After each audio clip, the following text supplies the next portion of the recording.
नमस्कार, आप देख रहे हैं पहाड़ टीवी और मैं हूं आपके साथ स्मिता पटवार। चलिए देखते हैं उत्तराखंड की तमाम बड़ी खबरें, लेकिन उससे पहले एक नजर आज की हेडलाइंस पर। हरीश रावत ने सीएम धामी को दी नसीहत, कहा भ्रम तो एक का टूटना ही है, लेकिन बीजेपी के कर्म है खराब। हरीश रावत ने प्रहलाद जोशी को दी माफी मांगने की नसीहत, यूक्रेन में पढ़ रहे मेडिकल के छात्रों को लेकर दिया था बयान। रामनगर में घास लेने गई महिला को बाघ ने बनाया अपना निवाला, दहशत में ग्रामीण। ग्रामीणों ने नवविवाहिता के हत्यारों की गिरफ्तारी की मांग को लेकर निकाला कैंडल मार्च, हत्यारों को फांसी की सजा दिए जाने की मांग। भगवानपुर थाना क्षेत्र में एक ही समुदाय के दो पक्षों में हुआ खूनी संघर्ष, 2 युवक घायल। उत्तराखंड के पूर्व मुख्यमंत्री हरीश रावत यूपी चुनाव प्रचार से लौट आए हैं। इस दौरान हरीश रावत ने कहा कि यूपी में तीसरे विकल्प के तौर पर लोग कांग्रेस को देख रहे हैं। उन्होंने भारतीय जनता पार्टी और सपा पर तंज कसते हुए कहा कि यूपी में जनता थानेबाज और बुलडोजरबाज से ज्यादा परेशान है, इसलिए तीसरे विकल्प के तौर पर कांग्रेस को देख रही है। उन्होंने कहा कि यूपी में प्रियंका गांधी ने भाजपा को चित करने का काम किया है। हरीश रावत ने कहा कि 5 राज्यों के होने वाले चुनाव में 4 राज्यों में कांग्रेस आ रही है, जबकि इस बार भाजपा शून्य पर रहेगी। वहीं बीजेपी के 60 के पार के नारे के बाद बीजेपी के कुछ नेताओं के 35 सीटें जीतने के बयान पर हरीश रावत ने बीजेपी पर चुटकी लेते हुए कहा कि अभी तो मतगणना में टाइम है, लेकिन मतगणना के दिन बीजेपी कहीं 25 सीटों पर न सिमट जाए। हरीश रावत ने सीएम पुष्कर सिंह धामी को नसीहत देते हुए कहा कि भ्रम तो एक का टूटना ही है, लेकिन बीजेपी के कर्म खराब है, इसलिए इस बार विधानसभा चुनाव में बीजेपी का भ्रम टूटने वाला है। आपको बता दें कि सीएम पुष्कर सिंह धामी ने कांग्रेस द्वारा सरकार बनाए जाने के दावे को भ्रम बताया था, जिस पर हरीश रावत ने सीएम पुष्कर सिंह धामी को नसीहत दी है। कांग्रेस बहुत अच्छा कर रही है और हम तीसरे विकल्प के रूप में लोग कांग्रेस को देख रहे हैं और हम बहुत अच्छी परफॉर्मेंस देने जा रहे हैं। लोगों को आश्चर्यजनक रूप से कांग्रेस बहुत अच्छा कर रही है। लोग असल में थानेबाज और बुलडोजरबाजों से परेशान हो गए। लोग चाहते हैं कि विकास के लोग आए, विकास की बात करने वाले लोग आए, और उसमें लोग कांग्रेस को ही विकल्प दें। सर, बात तो 10 तारीख नजदीक है, इंतजार की गाड़ी खत्म होने वाली है, क्या है सर उम्मीदें क्या है उत्तर प्रदेश में? एक बात तो बिल्कुल साफ है कि 4 सीट में कांग्रेस सरकार बनाएगी और भाजपा शून्य। कांग्रेस 4 और 1 हो सकता है कि किसी अन्य के खाते में जाए, मगर वो अन्य के खाते में जाएगी भी जब तो वो कांग्रेस की मेहनत का परिणाम ही होगा, उनकी मेहनत नहीं। कांग्रेस ने ही जो है योगी और मोदी को हिराया उत्तर प्रदेश में। यदि आज भाजपा चित्त है उत्तर प्रदेश में तो उसमें प्रियंका गांधी का बहुत बड़ा योगदान। सर, बात करें बीजेपी के अभी तक 60 के नारा दे रहे थे, लेकिन हम महामंत्री 35 की बात करेंगे, 25 की बात। अभी काउंटिंग आते आते तक वो 25 पर भी संतोष करेंगे, लेकिन लोग उनको यहाँ तक भी ला रहे नहीं ला रहे, मुझे शंका है। जी कह रहे हैं कि 10 तारीख को भ्रम टूटेगा कांग्रेस का। देखिए, भ्रम तो एक का टूटना ही है, मगर इस बार भाजपा के कर्म खराब। हरिद्वार के भगवानपुर थाना क्षेत्र के खेड़ी सिखोपुर गांव में एक ही समुदाय के 2 पक्षों में खूनी संघर्ष हो गया, जिसमें दोनों तरफ से एक युवक घायल हो गए और मौके पर पहुंची भगवानपुर पुलिस ने दोनों युवक को साथ लेकर मेडिकल परीक्षण के लिए भेज दिया है और पुलिस जांच में जुट गई है। आपको बता दें कि कल दोपहर खेड़ी सिखोपुर गाँव में मुनीर और मुकीम नाम के 2 युवकों में कहासुनी के बाद झगड़ा हो गया और देखते ही देखते खूनी संघर्ष हो गया। एक घायल युवक द्वारा 2 दबंग भाइयों पर चाकू से गंभीर रूप से घायल करने का आरोप लगाया गया है, जिसकी पीड़ित ने भगवानपुर थाने पहुंचकर तहरीर दी है। वहीं भगवानपुर पुलिस ने घायल पीड़ित को मेडिकल के लिए स्वास्थ्य केंद्र भेज दिया, जहां से पीड़ित को सिविल अस्पताल रेफर कर दिया गया है। वहीं थाना अध्यक्ष पीडी भट्ट ने कहा कि मामले की जाँच की जा रही है, सच सामने आने पर आरोपी के खिलाफ ठोस कार्रवाई की जाएगी। जैसा मैं खेत में से आया ना, तस्लीम और मुनीर दोनों बैठे। जैसा मैं बाइक में से आधा घर गया, दरवाजे पर आधा पैर आधा बाहर, तो मुझे एक ने पकड़ा तस्लीम ने, उन्हें चक्कू मारे। कौन से गांव के हो? खेड़ी सिखोपुर। मुनीर ने चक्कू मारे। तो किस बात को लेकर चक्कू मारा? अजी बात तो यह बस पहले जो रंजी चल रही थी वैसे ही कौन से ही थी। अब जो था प्लानिंग उनका जान से मारने का था। अच्छा, तो थाने में तहरीर दे दी आपने? चौकी में दे दिया, थाने वाले इंचार्ज साहब ने कहा कि थाने में जाओ, यहाँ साहब नहीं मिले एस साहब, अब उड़ के जा रहे रहता था। ऐसा जैसे जी हम खेत में से आए, हम अपने दरवाजे ही रुके, हमें कोई पता नहीं था क्या प्लान क्या नहीं। तस्लीम और एक मुनीर उठ के जो आए एकदम तस्लीम ने जैसे मैं उसकी बगल भरी अदम चप्पू भोग दिए। आई मुझे ये कहा या तो हो जा तू एक साइड, तेरे बाल बच्चे अन्य तुझे भी खत्म करेंगे। तो कोई पुरानी रंजिश थी? थोड़ी बहुत ही रंजिश थी, कोई मतलब नहीं था। तो कौन से गांव से हो? हम खेड़ी सिकोपुर से जी। यूक्रेन में फंसे भारतीय छात्रों को निकालने के लिए भारत सरकार जोर शोर से अभियान चलाए हुए है। इसी बीच केंद्रीय मंत्री प्रहलाद जोशी ने एक विवादित बयान दिया है, जिस पर पूर्व सीएम हरीश रावत ने प्रतिक्रिया दी है। हरीश रावत ने ट्वीट कर लिखा है कि केंद्रीय मंत्री प्रहलाद जोशी जी का बहुत ही कष्ट पहुंचाने वाला बयान, जिसमें उन्होंने कहा है कि यूक्रेन में पढ़ रहे बच्चे जो वहां मेडिकल एजुकेशन लेने के लिए गए हैं वो अक्षम है, वो भारत में नीट की परीक्षा भी पास नहीं कर सकते हैं। हरीश रावत ने प्रहलाद जोशी को अपने बयान के लिए क्षमा मांगने के लिए नसीहत दी है। आपको बता दें कि केंद्रीय संसदीय कार्य और खनन मंत्री प्रहलाद जोशी ने कहा कि युद्धग्रस्त यूक्रेन से भारतीय छात्रों को वापस लाने के लिए भारत सरकार द्वारा शुरू किया गया बचाव अभियान एक बड़ी चुनौती है। इसी के साथ उन्होंने दावा करते हुए कहा कि विदेशों में मेडिकल की पढ़ाई करने वाले 90% भारतीय भारत में योग्यता परीक्षा पास करने में फेल होते हैं। हालांकि जोशी ने कहा कि ये बहस करने का सही वक्त नहीं है कि छात्र मेडिकल की स्टडी करने के देश के बाहर क्यों जा रहे हैं। ऋषिकेश निवासी सरोज डिमरी के भाई की बेटी जिया बलून यूक्रेन मेडिकल की अंतिम वर्ष की छात्रा है। रशिया सीमा के समीप स्थित मेडिकल की हॉस्टल में अन्य छात्रों के साथ है। फाइटर प्लेन की आवाजों और उनसे बरसने वाले बमों से आए दिन उनके हौसले टूट रहे हैं, लेकिन इस मुश्किल हालातों में बुआ ने अपनी भतीजी के सकुशल वापसी की उम्मीद की डोर को थामे हुआ है। इसी के चलते बुआ सरोज डिमरी ने अपनी बेटी जिया बलूनी सकुशल वापसी को लेकर प्रधानमंत्री नरेंद्र मोदी को ट्वीट किया था, जिसका पीएमओ ने संज्ञान लिया। तुरंत ही पीएमओ से सरोज डिमरी को फोन करके जिया से संबंधित जानकारी ली गई और फिर जिया को मेल करके उनकी शीघ्र वापसी की बात कही। वहीं जिया के परिजन लगातार उनसे फोन द्वारा जुड़े हुए हैं। मैं विनीता कुमार, आप मेरे साथ देख रहे हैं उत्तराखंड का नंबर 1 डिजिटल चैनल पहाड़ टीवी। हमारे साथ मौजूद हैं सरोज डिमरी जी, जिनकी बेटी जिया बलूनी इस समय यूक्रेन में हैं और जिन्होंने पहले तो वहाँ पे मेडिकल की पढ़ाई कर रही हैं, जिन्होंने पहले तो देश सेवा की बात करी थी, लेकिन अब हालात क्योंकि बहुत बिगड़ते जा रहे हैं और उनके आने की प्रक्रिया शुरू हो गई है। हम पूरी बात जानेंगे सरोज डिमरी जी से। डिमरी जी, हमें ये बताइए कि क्या परिस्थितियाँ थी जिसमें पहले तो जिया ने आने से मना कर दिया था और अब क्या हो रहा है? जिया बलूनी मेरी भतीजी है, मेरे छोटे भाई की बेटी है। वो मेडिकल की पढ़ाई कर रही है वहाँ पे। हमने 17 तारीख को उसका टिकट कर दिया था उसके पापा ने, लेकिन उसने कहा कि मेरा एक एग्ज़ाम भी है और मैं देश की सेवा करूँगी, मैं ऐसे देश को छोड़ के नहीं जा सकती हूँ। लेकिन अब स्थिति बहुत ज़्यादा बिगड़ गई है। इतना अंदेशा उसे भी नहीं था कि दिन प्रतिदिन स्थिति बिगड़ जाएगी। लेकिन हम भारत सरकार से चाह रहे हैं कि रसिया के रास्ते हमारे बच्चों को लेके आया जाए वहाँ से, और सरकार मुझे लग रहा है कि कोशिश कर रही है। हमारे माननीय प्रधानमंत्री जी कोशिश कर रहे हैं, अजीत डोभाल जी कोशिश कर रहे हैं। हमारी भारत सरकार ने 4 मंत्री वहाँ पर भेज दिए और आशा है हमें कि हमारे बच्चे सुरक्षित वापस आ जाएंगे। जिस तरह से सरोज जी, मैं एक और बात पूछना चाहूँगी। जिस तरह से सोशल मीडिया पे चल रहा है, कुछ बच्चे कह रहे हैं कि मजाक उड़ा रहे हैं भारत सरकार का, या कुछ कह रहे हैं कि बहुत ज़्यादा पैसे ले लिए, बहुत सारी तरह की चल रही है। ऐसी परिस्थितियों में क्या लगता है आपको क्या होना चाहिए? विनीता जी, मैं तो कह रही हूँ कि मैंने जब ट्वीट किया पीएमओ में कि सारी डिटेल भेजी कि बच्चे कहाँ पर हैं, क्या है, सब कुछ, आधे घंटे से पहले मुझे वहाँ से कॉल भी आ गई है और मेरी भतीजी को वहाँ से फॉर्म भी भेज दिया गया है मेरी जो मैंने ट्वीट करी थी उसके साथ में। तो सरकार इतनी एक्टिव हो रखी है, तो मैं नहीं कह सकती। सरकार बिल्कुल पॉजिटिव है हमारे बच्चों को लाने के लिए, और ये तो भारत सरकार का भविष्य है जो वहाँ पर बच्चे हैं। और हमें पूरा विश्वास है, पूरे परिवार को विश्वास है, उसके मम्मी पापा चंडीगढ़ में हैं और उनको भी पूरा विश्वास है मोदी जी पे कि हमारे बच्चे सुरक्षित हमारे पास पहुंचाएंगे रसिया के रास्ते।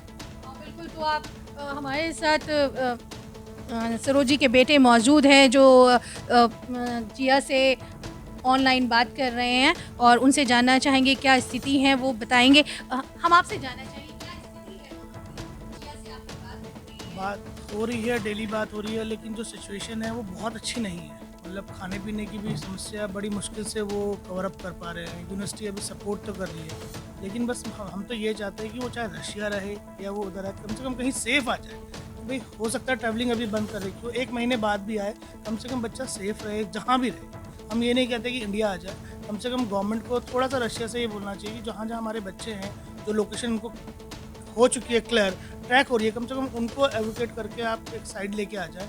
कम से कम ये कर दें तो बहुत है। जिया के फेस पे तनाव दिखाई दे रहा है। तनाव दिख रहा है, लेकिन ये है कि स्ट्रांग बच्ची है, बाहर जा रखी है, तो अब उसको भी पता है कि अब ये सिचुएशन रोके नहीं हो सकती, ये स्ट्रांग खड़े होके ही हो सकती है। 300 बच्चे हैं, अब वो हम भी किसी तरह उसे हंसाने की कोशिश करते हैं, लेकिन हमें भी लगता है कि मन ही मन तो दिक्कत तो है ही।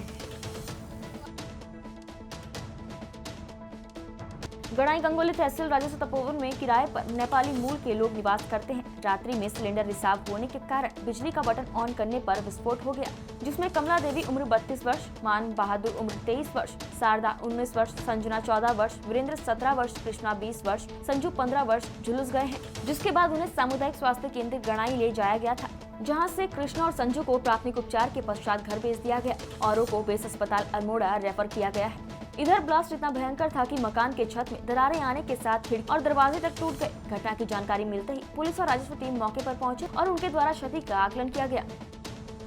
रामचंद्र उनियाल राजकीय महाविद्यालय उत्तरकाशी में विज्ञान दिवस के अवसर पर छात्र छात्राओं के लिए भाषण और मॉडल प्रतियोगिता का आयोजन किया गया। भाषण प्रतियोगिता का शीर्षक विज्ञान और तकनीकी की सतत भविष्य के निर्माण में भूमिका थी, जिसमें मनीष ने प्रथम स्थान प्राप्त किया। रामचंद्र उनियाल राजकीय स्नातकोत्तर महाविद्यालय उत्तरकाशी और यूसर्क के संयुक्त तत्वाधान में विज्ञान संकाय के सभी प्राध्यापकों द्वारा राष्ट्रीय विज्ञान दिवस का सफल आयोजन किया गया। विज्ञान दिवस नोबेल पुरस्कार विजेता प्रोफेसर CV रमन की महत्वपूर्ण खोज रमन इफेक्ट्स की स्मृति में मनाया जाता है। कार्यक्रम की शुरुआत प्राचार्य प्रोफेसर सविता गैरोला द्वारा दीप प्रज्वलित करके की गई। कार्यक्रम में विज्ञान संकाय के विशेषज्ञों ने छात्रों को महत्वपूर्ण जानकारी दी।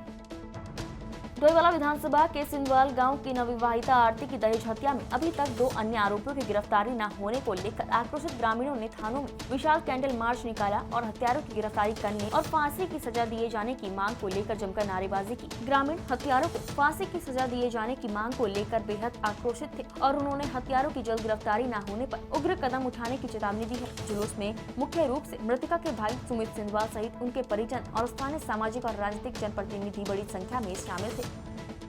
हल्द्वानी में पुलिस और वन विभाग की टीम ने कालाडूंगी क्षेत्र के जंगल में अवैध हथियार की फैक्ट्री पकड़ी है। मामले का खुलासा करते हुए SSP पंकज भट्ट ने बताया कि अवैध हथियार की फैक्ट्री चला रहे 2 तस्करों को गिरफ्तार किया गया है। साथ ही एक तस्कर फरार है, जिसकी तलाश की जा रही है। पुलिस ने 3 तमंचे के साथ ही हथियार बनाने का सामान भी बरामद किया है। पकड़े गए तस्कर उधम सिंह नगर के गदरपुर के रहने वाले हैं। पुलिस तस्करों से पूछताछ में जुटी हुई है। ये बरैनी रेंज में कल पुलिस और फॉरेस्ट के विभाग का एक कंबाइंड अभियान चला। इसमें जो है आपका कच्ची शराब की सूचना प्राप्त हुई थी। जब पुलिस और फॉरेस्ट की टीम मौके पे पहुंची तो 3 व्यक्ति वहां पे अवैध असला बनाते हुए पुलिस और फॉरेस्ट की टीम द्वारा पकड़े गए।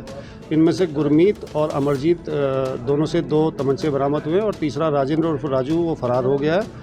एक अर्धनिर्मित हथियार प्राप्त हुआ। इसके अलावा जो निर्माण सामग्री है, जो 315 बोर के तमंचे बनाने के लिए प्रयुक्त सामग्री है, वो पूरी बरामद की गई है। इस पे इस शरारती कार्य के लिए मेरे द्वारा 5000 रुपये का नगद इनाम टीम को घोषित किया गया। सर, क्या ये कितने लंबे समय से चलती है या फिर पड़ोसी राज्यों को भी? इनके द्वारा अभी तक जो पूछताछ में सामने आया है वो बताया गया है कि इनके द्वारा शुरुआत की गई थी और लोकल कुछ हथियार जो है इनके द्वारा बेचे गए हैं। पुलिस अब इसमें छानबीन कर रही है कि ये हथियार किन लोगों के पास गए हैं और इसमें कौन कौन लोग और शामिल हो सकते हैं। महाशिवरात्रि की धूम। बाराकोली रेंज के जंगल में स्थित झाड़ी मंदिर प्रत्येक वर्ष महाशिवरात्रि के शुभ अवसर पर 3 दिवसीय मेले का आयोजन किया जाता है। मेले में दूर दराज ग्रामीण क्षेत्रों के साथ श्रद्धालु हरिद्वार से जल लेकर यहां पहुंचते हैं और शिवलिंग में जलाभिषेक कर मन्नतें मांगते हैं। इसी के साथ विशेष मान्यता रखने वाले बुक्सा जनजाति के लोग यहां पहुंचकर सच्ची निष्ठा और भक्ति के साथ जलाभिषेक कर प्रसाद वितरण करते हैं। मंदिर बहुत ही ज्यादा प्राचीन है और यहाँ बहुत दूर दूर से श्रद्धा आती है और क्या कहते हैं अपनी श्रद्धा से यहाँ पे जल प्रसाद वगैरह अर्पित करते हैं उनके चरणों में। और हमने भी आज व्रत रखा हुआ है और काफ़ी समय से लोग यहाँ पे आते रहे। हम भी हर साल यहाँ पे आते हैं। भीड़ भी इतनी बहुत ज़्यादा होती है, काफ़ी दूर दूर से लोग आते हैं और जो भी मन्नत मांगते हैं यहाँ पूरी हो जाती है। जी, हमने जब भी इस मंदिर से कुछ मांगा है तो हमें हमेशा मिला है। जब भी मांगा है, अगर कभी मन में विचार आता है कि नहीं जाएंगे, फिर भी बाबा जी हमें बुला लेते हैं। कई बार ऐसा हुआ है कि मन बना है कि किसी वजह से नहीं आ पाते, फिर भी बाबा जी हमें बुला लेते हैं। कर्णप्रयाग के आदि बद्री के नगली गांव में शिवरात्रि के अवसर पर एक दिवसीय नागराज मेले में नागराज शिवालय में जलाभिषेक करने के साथ धार्मिक सांस्कृतिक कार्यक्रमों को देखने के लिए श्रद्धालुओं की भीड़ उमड़ी। नगली गांव में नागराज शिवालय के मंदिर का निर्माण कार्य पूर्ण होने पर एक दिवसीय नागराज मेले का आयोजन किया गया। मेले का शुभारंभ गैरसैंण की ब्लॉक प्रमुख शशि शौर्याल ने किया। समारोह में प्राथमिक विद्यालय सियालकोट डमकर नगली के बच्चों ने एक से बढ़कर एक धार्मिक लोक नृत्य और गीतों की प्रस्तुति दी।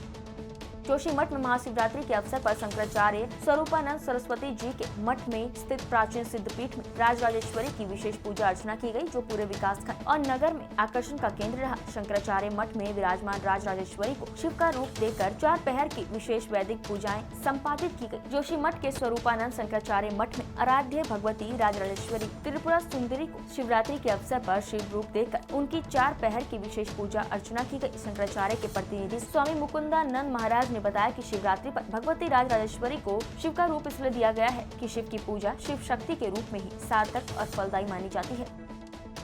महाशिवरात्रि के मौके पर मंगलवार क्षेत्र के सभी शिव मंदिरों में शिव भक्तों की भारी भीड़ देखने को मिली। बैरीनाग में स्थित तपेश्वर महादेव मंदिर, पुगेश्वर महादेव मंदिर, कोटेश्वर, पाताल भुवनेश्वर और थल के बालेश्वर मंदिर में सुबह 4 बजे से भक्तों की भारी भीड़ लगनी शुरू हो गई थी।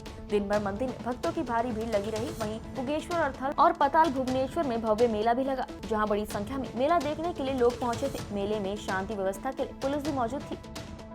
कुमाऊं में होली के सुरों के रंग परवान चढ़ रहे हैं। बसंत पंचमी के दिन से शुरू होने वाली बैठक होली का दौर महाशिवरात्रि पर्व के दिन भी अति भव्य रूप से जारी रहा। कतूर भर में प्रसिद्ध गरुड़ क्षेत्र के बेठाकुंड की बैठक होली का क्रम लगातार जारी है। प्रतिदिन बारी बारी से गांव भर में होने वाली होली का आनंद ग्रामीण लगातार ले रहे हैं। होली के मुख्य डांगर नंदा वल्लभ लोगमी के नेतृत्व में प्रति वर्ष होने वाली इस ऐतिहासिक होली का कार्यक्रम इस वर्ष भी पूरी धूमधाम से मनाया जा रहा है। राग, भैरवी, मल्हार इत्यादि के साथ ही अलग अलग प्रकार के गायन भजन भी बैठक होली में गाए जा रहे हैं।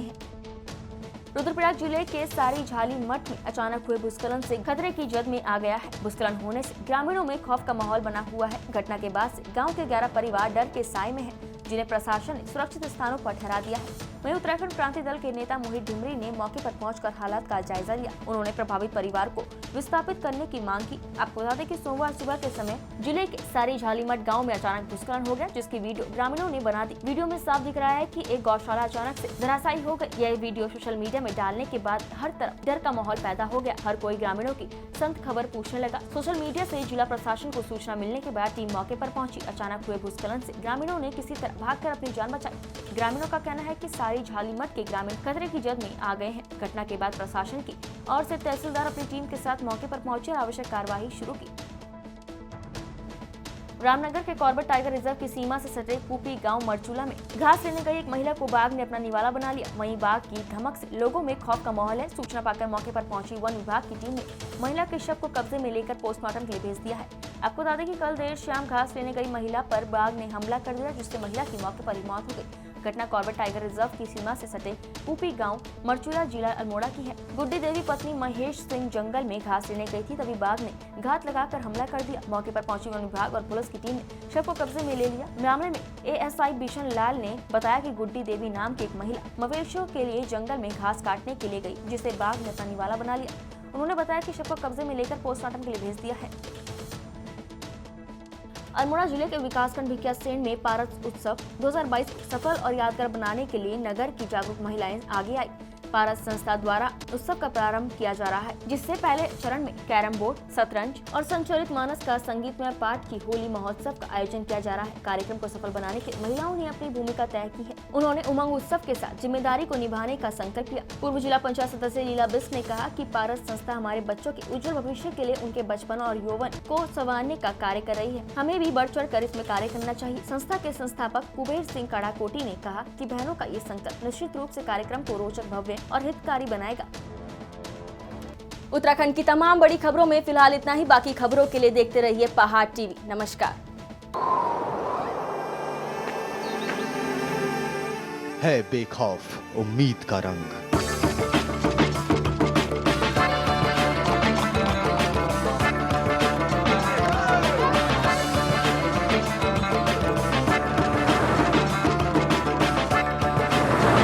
है आस्था भी।